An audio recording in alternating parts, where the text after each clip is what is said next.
नमस्कार, आदाब। आइए रूबरू कराते हैं आपको सबसे बड़ी और सबसे अहम खबर से। हम आपको आज ऐसी बड़ी लीगल जानकारी देना चाहेंगे जिसको यदि आपको जानकारी होगी तो यकीनन आप उन बेबस बेसहारा बच्चों के भी मददगार साबित होंगे जो किसी न किसी रूप से प्रभावित होते हैं। लेकर चलेंगे जनपद मुजफ्फरनगर की जजशिप में।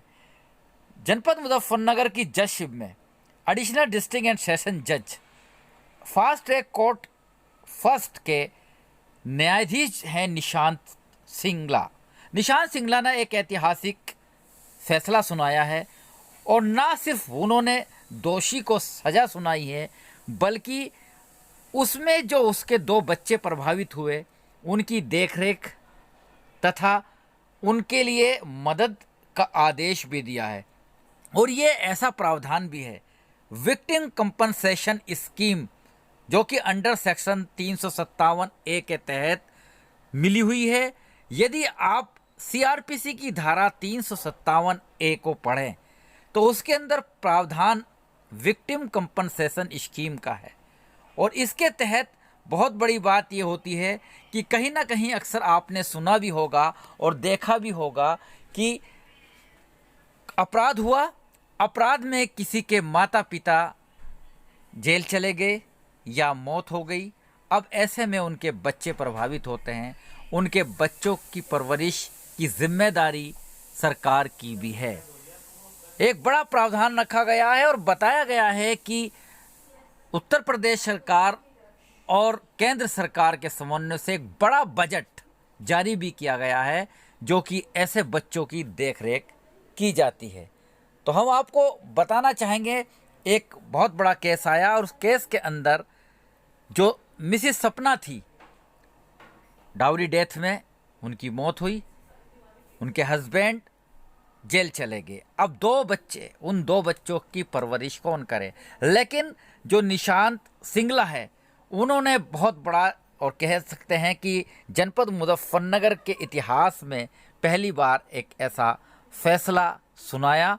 उन्होंने धारा 357A के प्रावधान के तहत उन बच्चों की देखरेख के लिए न सिर्फ जिलाधिकारी को लिखा पत्र बल्कि उन्होंने साफ लिखा है अपने 7वें पॉइंट में जो आदेश दिया उन्होंने उसमें लिखा है कि victim compensation scheme under section 357A of code of criminal procedure 1973 यानी कि सीआरपीसी की धारा 357A के तहत इसमें क्या कहा कि 2 surviving children of the deceased Mrs Sapna and before parting with the judgment it is expressed that keeping in view the fact that deceased Sapna had left behind 2 surviving minor children. Her husband Arun is already convicted in this case for her murder. In such circumstances, this court recommended to the Secretary District Legal Service Authority of Muzaffarnagar to assess reasonable compensation in terms of available victim compensation scheme and accordingly shall award the same to the 2 minor surviving children of the deceased Mrs. Sapna wife of Arun। यानी कि उन्होंने एक बड़ा आदेश और उसने फैसला और एक मददगार फैसला भी सुनाया कि और उन्होंने कहा जिला विधिक सेवा प्राधिकरण को आदेशित किया है कि जो कंपनसेशन स्कीम है विक्टिम कंपनसेशन स्कीम उसके तहत उन बच्चों की मदद की जाए। हम आपको बताना चाहेंगे कि राज्य सरकार केंद्र सरकार के समन्वय से इस धारा के तहत एक बजट का प्रावधान रखती है और जब भी कोई बच्चे इस तरह से प्रभावित होते हैं तो उनकी देखरेख तथा उनकी जिम्मेदारी सरकार पर आ जाती है। तब तक वो बालिग नहीं हो जाते हैं, सरकार का दायित्व है कि उनके रहन सहन पालन पोषण की व्यवस्था करे।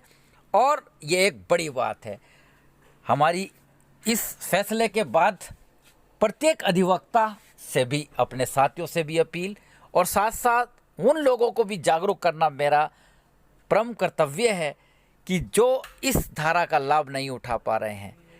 जब भी कभी इस तरह के कोई केस होते हैं, चाहे वो मर्डर का हो या दूसरे मामला का हो जहां पर किसी के बच्चे प्रभावित होते हैं, तो एक एप्लीकेशन माननीय न्यायालय में इस तरह की भी फाइल करनी चाहिए, लगानी चाहिए कि जो उनके आश्रित थे, जब वही चले गए जिस पर वो बच्चे आश्रित थे वो जेल है या उनको नुकसान हो गया है, हानि हो गई है, तो ऐसे में उन बच्चों की देखरेख करने का भी दायित्व सरकार का है और की मदद की जाए। तो जब भी फैसला आए तो उन बच्चों की मदद होती है। ये ज़रूरी नहीं है कि कोई बरी हो या सज़ा हो, चाहे कोई अपराधी किसी अपराध में अभियुक्त बरी हो या उसको सज़ा मिले, लेकिन यदि विक्टिम को कोई प्रभावित हुआ है, विक्टिम के उस आश्रित बच्चे प्रभावित हुए हैं, तो फिर उनको उनके लिए मदद मिलनी चाहिए, ऐसा प्रावधान है। इस बाबत आज मेरा, क्योंकि एक लीगल चैनल है बार और बेंच लाइव न्यूज़, बार और बेंच राष्ट्रीय समाचार पत्र आप पढ़ते भी रहते हैं, उसमें भी हम लगातार देते रहते हैं, पढ़ते रहिए। आईपीसी की धारा, माननीय न्यायालयों के जजमेंट देते हैं, रूलिंग देते हैं।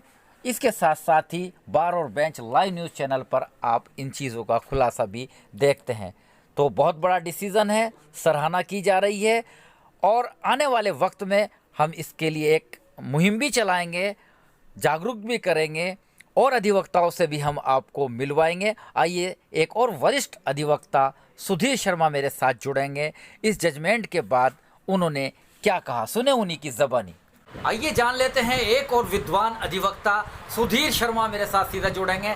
जानते हैं कि 357A का जो प्रावधान है बच्चों की परवरिश के लिए भी मदद करे जिला विधिक सेवा प्राधिकरण, और जो कल आदेश किया था FTC फास्ट ट्रैक कोर्ट प्रथम ADJ निशांत सिंगला जी ने, उसके बाबत आज सराहना भी हो रही है और जानते हैं क्या है लीगलिटी। सर स्वागत है आपका। बताएंगे सर वकील साहब 357A के प्रावधान के बारे में, और कल जो आपने सुना भी होगा, पढ़ा भी होगा एक जजमेंट, क्या कहना है आपका बच्चों की परवरिश के बारे में? यदि कोई दोषी भी है या कोई मुलजिम है लेकिन उनके बच्चे प्रभावित होते हैं तो ऐसे में क्या हो? सबसे पहले तो मैं ADJ महोदय FTC first mister Nishant Singla ji को बहुत बहुत उनका आभार व्यक्त करता हूं, और उन्होंने इतना अच्छा जजमेंट दिया, और मैं अपनी और बार की ओर से भी उनका बहुत बहुत आभार प्रकट करता हूं। अब जैसे अभी मैं आपने बताया है कि मैं आपके पढ़ा भी है मैंने और सुना भी है कि ये बहुत ही अच्छा सराहनीय जजमेंट दिया गया है माननीय न्यायालय के द्वारा, जिसमें दोषी को सज़ा सुनाने के साथ ही जिला विधिक सेवा प्राधिकरण को विक्टिम जो है उसे विक्टिम कंपनसेशन स्कीम के तहत जो है वो बच्चों की परवरिश व मदद के आदेश दिए गए हैं, और ये बहुत ही अच्छा है क्योंकि बच्चों का कोई कसूर नहीं होता। विक्टिम ने, अपराधी ने अपराध किया है, वो दोष मुक्त हुआ है या सजा हुआ है, या कोई हमारी बहन बेटी या कोई भी महिला है और उसको भी अगर ऐसा हुआ है तो जो उसके बच्चे हैं उनके परवरिश के लिए, उनके फ्यूचर के लिए, तो उनकी जो आर्थिक स्थिति है उसको मजबूत किया जाना आवश्यक है। और जिसमें हमारी 357A CRPC में भी ये CRPC में ये प्रावधान भी है।